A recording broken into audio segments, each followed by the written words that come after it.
Hello friends, welcome to Chennai to Mangalore tens. இன்றைக்கி இந்த சேனலில் என்ன பார்க்க போகிறோன்னா, மீன் குழம்பு ரொம்பவே சிம்பிளாகவும் ரொம்ப டேஸ்டான ஒரு மீன் குழம்பு ரெசிபி பார்க்க போகிறோம்.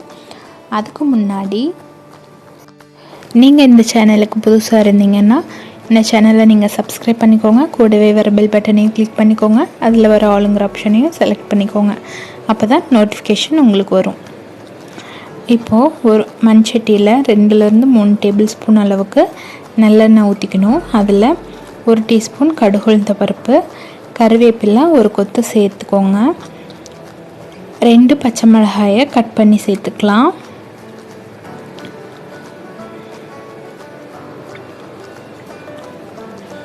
அதை லேசாக வதக்கி விட்டுக்கோங்க.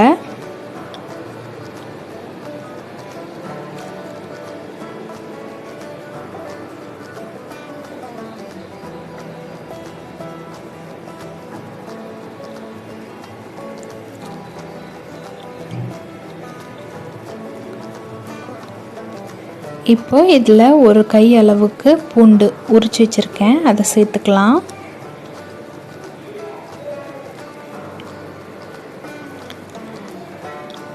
இதை ஒரு 2 நிமிஷம் வதக்கிக்கலாம் இந்த எண்ணெயில்.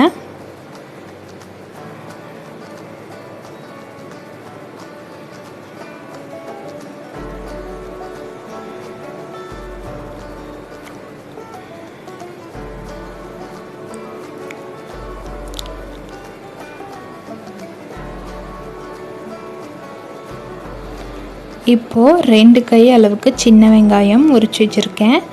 அது ரொம்ப நைஸாக கட் பண்ணுங்கிற அவசியம் இல்லை, 2 கட் பண்ணி சேர்த்துக்கோங்க. எந்த அளவுக்கு பூண்டு சேர்க்குறீங்களோ அதில் 2 மடங்கு வெங்காயம், சின்ன வெங்காயம் சேர்த்தா இந்த குழம்பு ரொம்ப டேஸ்ட்டாக இருக்கும்.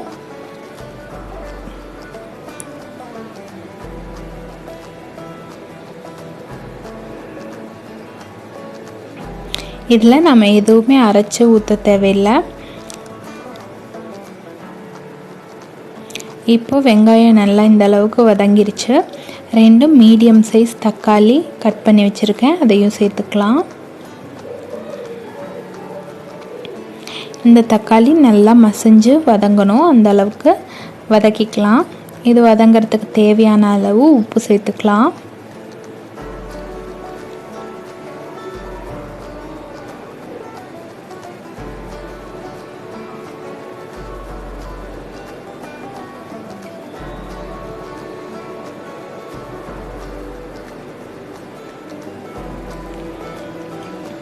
இப்போது தக்காளி இந்த அளவுக்கு நல்லா வதங்கிருச்சு.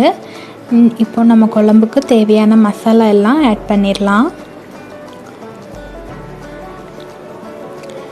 2 டீஸ்பூன் அளவுக்கு மல்லித்தூள்,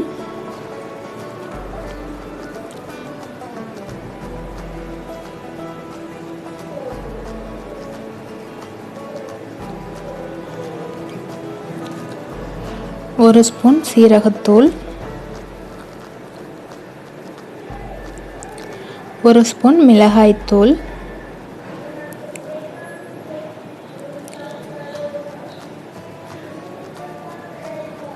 3 ஸ்பூன் அளவுக்கு குழம்பு மிளகாய்த்தூள் சேர்த்துக்கலாம்.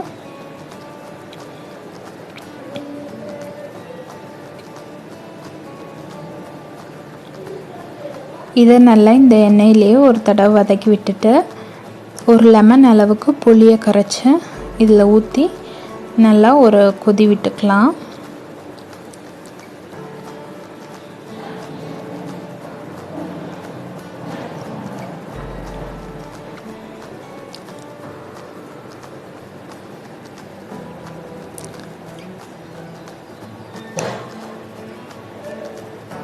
இப்போது குழம்புக்கு தேவையான அளவு தண்ணி ஊற்றிக்கலாம். உங்களுக்கு எந்த கன்சிஸ்டன்சிக்கு வேணுமோ அந்த அளவுக்கு தண்ணி ஊற்றிக்கோங்க.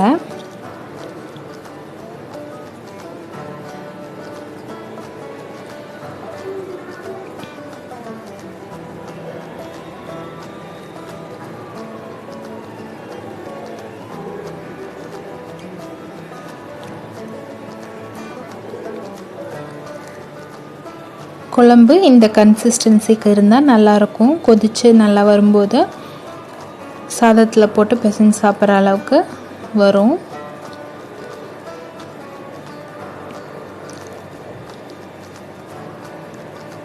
இப்போ இதை மூடி வச்சு கொதிக்க விடலாம்.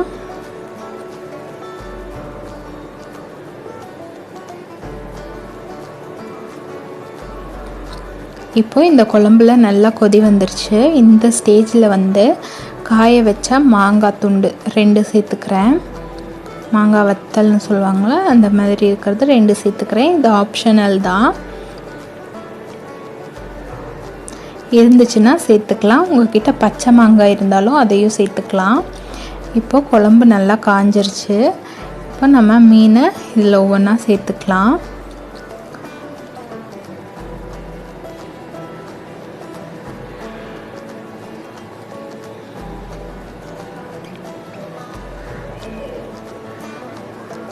நம்ம எந்த பாத்திரத்தில் மீன் குழம்பு வச்சாலும் மண் சட்டியில் மீன் குழம்பு வைக்கிற டேஸ்ட்டு நல்லா இருக்குங்க.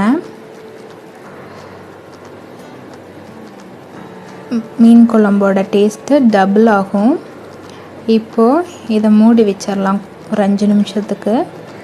இப்போ குழம்பு நல்லா காஞ்சிருச்சு, மீனும் வெந்துருச்சு. இந்த ஸ்டேஜில் 1 ஸ்பூன் அளவுக்கு தேங்காய் எண்ணெய் சேர்த்துக்கலாம். இதில்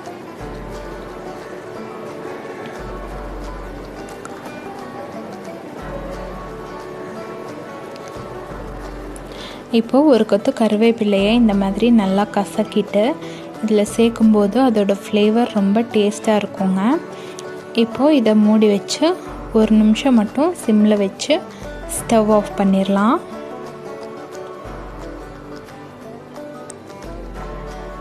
இப்போது நம்மளோட சூப்பரான மீன் குழம்பு ரெடி ஆயிடுச்சுங்க. மண் சட்டியில் இந்த மாதிரி மீன் குழம்பு வைக்கும்போது 2 நாள் ஆனாலும் ரொம்ப டேஸ்ட்டாக இருக்கும். மீன் குழம்போட டேஸ்ட்டு கொஞ்சம் கூட கம்மியாகாதுங்க. நீங்களும் இதே மாதிரி உங்கள் வீட்டில் ட்ரை பண்ணி பாருங்கள்.